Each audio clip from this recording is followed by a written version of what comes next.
kita sebelum mendengarkan firman Tuhan, kita mau memuji Tuhan, kita mau menyembah Tuhan.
Untuk hari ini Tuhan, sekarang kami anak-anak-Mu mau mendengarkan firman-Mu, Engkau yang pimpin kami, Engkau yang memberikan roh hikmat dan pengertian yang daripada-Mu, supaya kami dapat menjadi pelaku firman-Mu Tuhan, bukan hanya menjadi pendengar saja.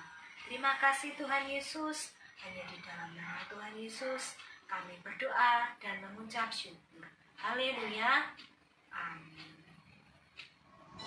Halo, shalom, selamat pagi anak-anak semuanya.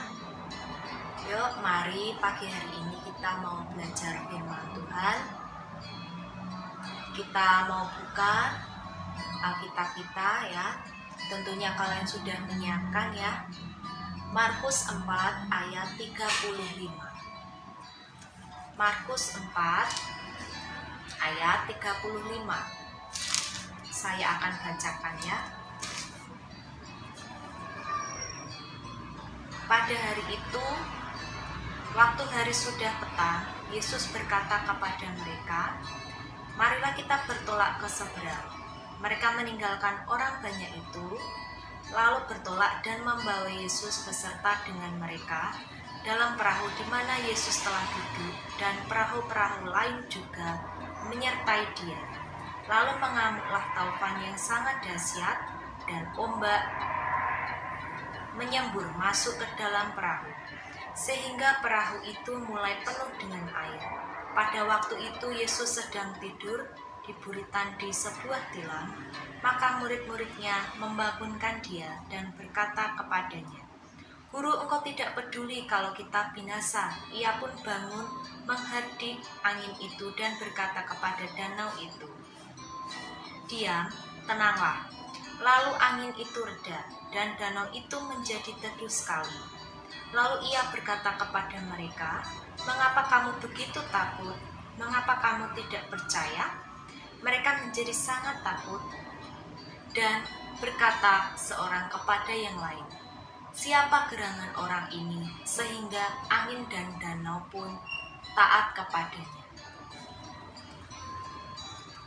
Anak-anak, di dunia ini terdapat makhluk hidup dan tak hidup. Kalian tahu bahwa ciri-ciri makhluk hidup itu selain bernafas, kemudian berkembang biak, bergerak, kemudian membutuhkan makanan, mereka juga mengalami pertumbuhan dan perkembangan.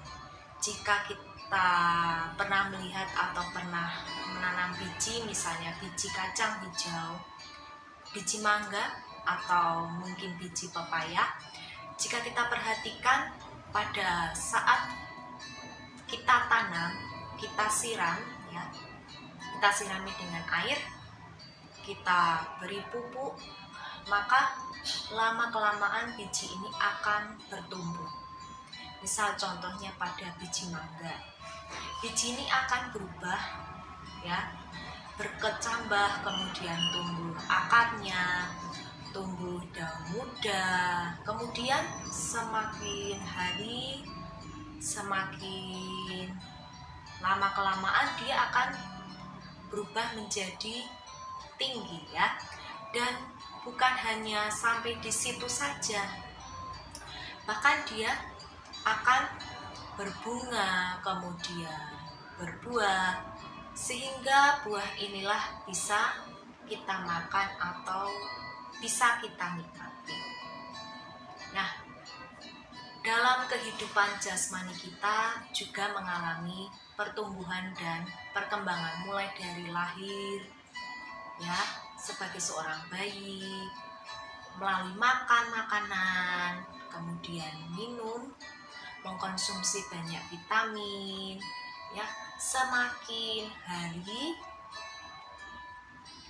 kita akan semakin bertumbuh dan berkembang, bertambah berat badannya, kemudian bertambah tinggi badannya, dari bayi, kemudian balita, kemudian menjadi anak-anak, bahkan sampai dewasa. Nah, begitu juga dengan kehidupan rohani kita. Karena kita sebagai manusia bukan hanya hidup secara jasmani saja, ya, tetapi juga hidup secara rohani. Semakin hari iman percaya kita harus juga semakin bertumbuh. Lalu bagaimana supaya kepercayaan kita kepada Tuhan Yesus semakin bertumbuh? Tentunya kita harus memiliki banyak pengalaman hidup bersama dengan Tuhan. Sebagai contoh sebuah kisah di dalam Alkitab, yaitu Tuhan Yesus pada waktu itu bersama dengan murid-muridnya, pada saat mereka naik perahu untuk menyeberangi danau, ya, saat mulai berlayar, Tuhan Yesus tertidur. Nah, kemudian beberapa saat kemudian, secara tiba-tiba bertiup angin yang sangat kencang, skala gelombang yang sangat tinggi, sehingga air mulai masuk ke dalam perahu. Kemudian bagaimana dengan murid-murid Tuhan Yesus? Murid-murid Tuhan Yesus ini kan sudah biasa berlayar, jadi mereka tahulah, ya, bagaimana mengatasi angin dan gelombang. Nah, tapi rupanya pada saat itu sudah sangat besar dan berbahaya ya gelombangnya. Jadi mereka malah menjadi takut. Nah, pada saat itulah mereka mulai berpikir, aduh, ini pasti kita akan tenggelam dan mati di danau itu. Ketika mereka melihat di bagian belakang perahu, ternyata apa yang terjadi? Tuhan Yesus tertidur ya, dan dia tidak terpengaruh dengan gelombang yang besar itu. Dan pada akhirnya mereka membangunkan Tuhan Yesus. Ya, mereka berkata, "Guru, Engkau tidak peduli kalau kita binasa," seperti itu kan. Nah, mereka sangat ketakutan. Setelah murid-muridnya berbicara seperti itu, Tuhan Yesus bangun dan memerintahkan angin dan gelombang itu untuk tenang. Ketika Tuhan Yesus berkata seperti itu, seketika itu juga angin dan gelombang pun menjadi tenang. Murid-muridnya tercengang ya, kemudian terheran-heran melihat semuanya itu. Begitu juga dengan hidup kita. Mungkin kita juga pernah mengalami yang namanya banyak masalah, takut menghadapi sesuatu, hidup yang tertekan. Nah, semua cobaan, ujian yang Tuhan berikan dalam hidup kita itu memiliki tujuan. Tujuan Tuhan apa?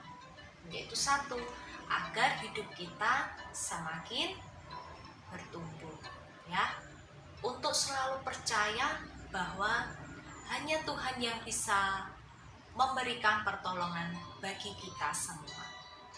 Yuk, mari kita tetap percaya bahwa Tuhan yang selalu bersama dengan kita, memimpin kita semakin hari, ya, semakin bertumbuh di dalam Tuhan Yesus. Amin. Ya, mari kita berdoa bersama-sama ya. Terima kasih Tuhan untuk firman-Mu pada pagi hari ini. Biarlah firman-Mu ini Tuhan dapat tertanam dalam hati kami, sehingga Tuhan apa yang kami dengar pada pagi hari ini dapat kami lakukan Tuhan. Roh Kudus, Engkau yang selalu bersama kami, yang selalu menuntun kami, memimpin kami, dan membimbing hidup kami. Ajari kami Tuhan untuk tidak takut dengan segala apapun Tuhan, karena kami percaya bahwa Engkau yang selalu bersama dan beserta dengan kami. Terima kasih Tuhan, di dalam nama Tuhan Yesus kami berdoa dan mengucap syukur. Haleluya. Amin.